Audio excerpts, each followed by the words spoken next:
Position of centre of mass, position of centre of मास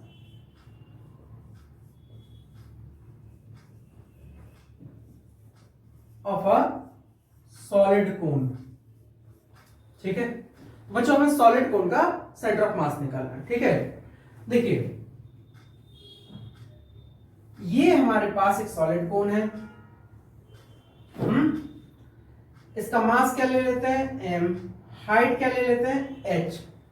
ठीक है, और सपोज आपने इसको मान लिया ओरिजिन, और यहां से आपको मतलब पॉइंट ए से सेंटर ऑफ मास की पोजीशन निकालना है।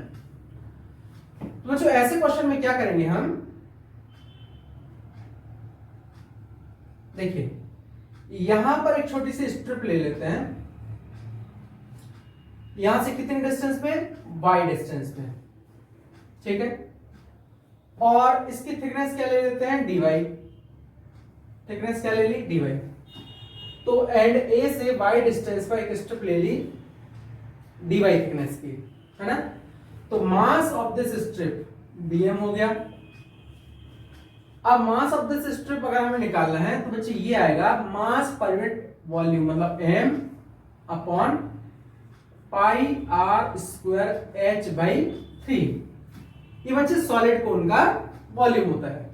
तो ये हमें मिल गया क्या, mass per unit volume into volume of this strip. इस स्ट्रिप का वॉल्यूम से मल्टीप्लाई करेंगे तो कितना होगा, pi r square into d y. अब जो स्मॉल आर है बच्चे वो इस डिस्क का रेडियस है ना। तो यहां पर वेरिएबल है y। तो बच्चों हम r को y की टर्म में लिखना चाहते हैं तो हम क्या लिखेंगे, हम लिख सकते हैं इसकी रेडियस, जो हमारा कोण है इसकी रेडियस है कैपिटल R। तो हम लिख सकते हैं बच्चों small r upon capital R equals to y upon capital H। Similarity से जैसे बड़ा वाला ट्रायंगल है ना और एक छोटा वाला ट्रायंगल, ये सिमिलर है। तो this side upon this side equals to this side upon this complete side. ठीक है, तो यहां से हमें r मिल जाएगा, स्मॉल r क्या मिल जाएगा, y upon h into capital R। ये वैल्यू पुट कर देंगे तो यहां से क्या मिल जाएगा, देखो 3m upon pi r square h into pi r की जगह रख दो y square r square h square d y. तो पाई आर स्क्वायर कट गया, ये मिल गया हमें 3m upon h cube y square d y. ठीक है, और बच्चों हम position of centre of mass लिखें, integration of y d m upon integration of d m. बच्चों लोअर पार्ट में जब आप इंटीग्रेशन करोगे तो पूरा मास ऑफ दिस कोन ही आ जाएगा, है ना। तो यहां मैं लिख रहा हूं y centre of mass equals to, ये हो जाएगा अपना कितना 3m अपॉन एच क्यूब। ठीक है, और वाई स्क्वायर है, एक वाई है तो ये हो गया y cube d m upon यहां कर दो कैपिटल एम। वाई की लिमिट कहां से कहां तक ले जाओ, 0 से h तक। बच्चों position of y centre of mass जो आएगा, देखिए ये 3m बाई एच क्यूब है, 3m upon h cube into m, और इसका इंटीग्रेशन होगा y to the power 4 upon 4। Limit 0 से ये m से m कट गया तो y सेंटर ऑफ मास कितना आ जाएगा, h to the power 4 upon h cube, तो h 3h बाई 4। ये बच्चों जो डिस्टेंस आई ये आई टॉप से। अगर हम यहां इसके बेस से, बेस को ओरिजिन माने और यहां से पोजीशन निकालना चाहें तो देखिए distance of centre of mass from base, तो ये हो जाएगा h minus 3h by 4 that is h by 4। ठीक है, तो बच्चों ये है हमारा h बाई 4 डिस्टेंस, कहां से, सेंटर ऑफ मास से। ठीक है, है, ठीक है। मास क्या है, कैपिटल एम, रेडियस है कैपिटल आर। इस डिस्क में से छोटा सा सर्कुलर डिस्क हटाते हैं जिसका डायमीटर इसकी रेडियस के बराबर है ना, और जो रिमेनिंग पार्ट है उसके सेंटर ऑफ मास की पोजीशन पूछ ली है ना। तो क्या किया गया है, if r equals to r/2 है ना, यहां हमें लिखना पड़ेगा the radius of removed part, ठीक है। तो आपसे पूछा गया फाइंड पोजीशन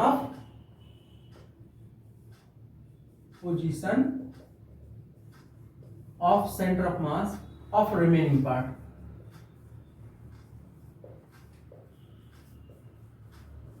ठीक है, रिमेनिंग पार्ट का सेंटर ऑफ मास की पोजीशन पूछी गई। तो बच्चों ऐसा क्वेश्चन में हम क्या करेंगे, इस कंप्लीट डिस्क का मास मान लेंगे हम कितना, m1 हो गया अपना m, ठीक है। और इसमें से हमने क्या रिमूव कर दिया, m2, ठीक है, जिसकी रेडियस है स्मॉल r, है ना। तो बच्चे इसका जो ये है ओरिजिन कोऑर्डिनेट, ठीक है, इसको मान लो ओरिजिन। तो इसके जो कोऑर्डिनेट होंगे, अगर ये हमने लिखा x1, y1, इसके कोऑर्डिनेट आ जाएंगे x2, y2। बच्चे यहां से ये जो डिस्टेंस होगी r/2, है ना। तो अब हम लिख सकते हैं कि जो सेंटर ऑफ मास होगा रिमेनिंग पार्ट का वो होगा m1 x1 minus m2 x2 upon m1 minus m2। m1 है mass of the complete disc. अब जो m2 अगर हमें निकालना है तो क्या आएगा, मास पर यूनिट एरिया। तो इस डिस्क का मास m और एरिया हो गया pi r square, m by pi r square into area of this part, मतलब pi small r square, pi से पाई कट गया तो आएगा m upon r square into, यहां रखेंगे हम कैपिटल R/2 तो आएगा आर स्क्वायर बाई 4, ये कट जाएगा, answer will be m by 4। तो देखो यहां जब आप वैल्यू रखोगे तो आएगा m इंटू एक्स, एक्स की वैल्यू जो x1 है इट इज 0, ये पोजीशन 0 0 है ना, माइनस यहां रखेंगे हम m बाई 4 इंटू r/2 और m माइनस m बाई 4। तो यहां से x सेंटर ऑफ मास कितना आ जाएगा, minus m r by 8 upon ये 4 माइनस 1 3 m बाई 4, 4 टू जा 8। तो बच्चों x सेंटर ऑफ मास आ जाएगा अपना, m से m कट जाएगा, माइनस r/6। माइनस r/6 क्या बता रहा है कि जो सेंटर ऑफ मास है रिमेनिंग पार्ट का, इस पार्ट का, वो ओरिजिन से लेफ्ट साइड शिफ्ट हो जाएगा, कितना r/6, है ना। तो रिमेनिंग पार्ट का जो सेंटर ऑफ मास है वो यहां होगा, यहां कहीं, ठीक है, r/6 पोजीशन से यहां से, ठीक है।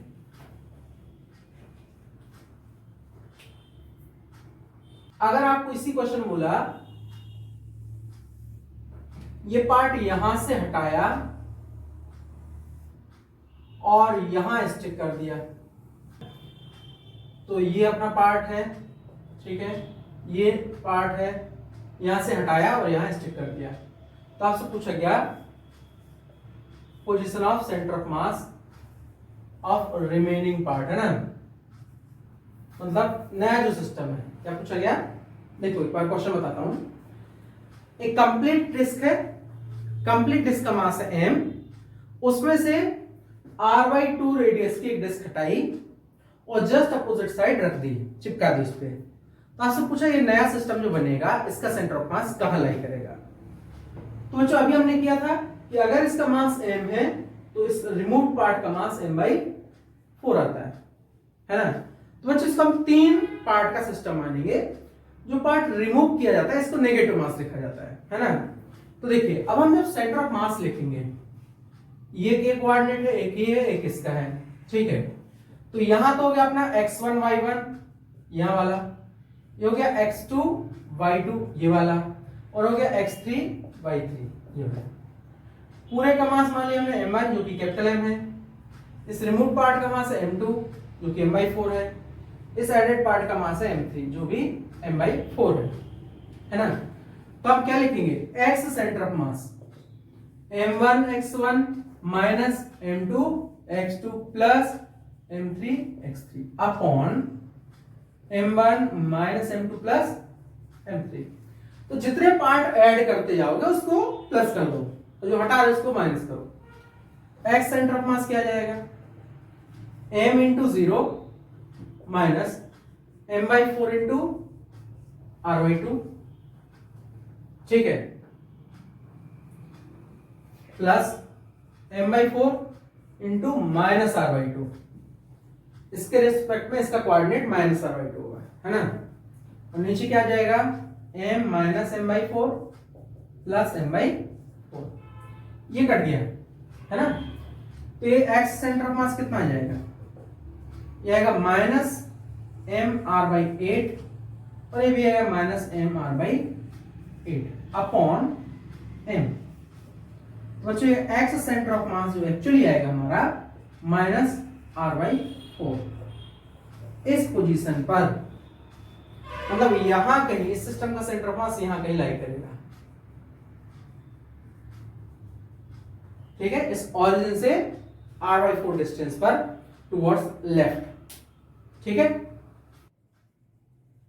System is release from rest, ठीक है।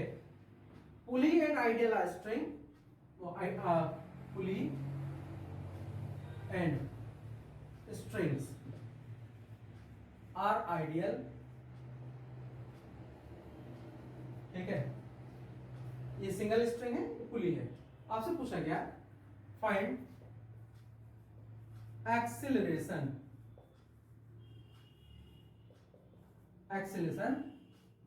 ऑफ सेंटर ऑफ मास। तो बच्चों अगर ये ब्लॉक नीचे आएगा तो ये ऊपर जाएगा, इसका एक्सीलरेशन a1 ले लो तो इसका a2। तो बच्चों इसका हम ऑलरेडी एलएलएम में पढ़ चुके हैं कि जो एक्सीलरेशन होता है m1 minus m2 upon m1 plus m2 into g, ठीक है। तो अगर a1 पॉजिटिव ले लोगे तो a2 नेगेटिव लेना पड़ेगा, राइट। तो हम क्या कर देंगे, हम एक्सीलरेशन ऑफ सेंटर ऑफ मास निकालेंगे, m1 a1 plus m2 a2 upon m1 plus m2। बच्चों ये भी वेक्टर फॉर्मेट में होता है, ठीक है। तो अगर डाउनवर्ड आपने नेगेटिव लिया है तो अपवर्ड पॉजिटिव, अगर डाउनवर्ड पॉजिटिव लिया तो अपवर्ड नेगेटिव। तो यहां पर मैं लिखूंगा m1 minus m2 upon m1 plus into g और माइनस m2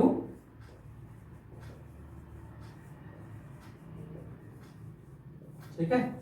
a2 को मैंने माइनस लगा दिया तो नीचे आएगा, और यहां आएगा कितना m1 प्लस m2।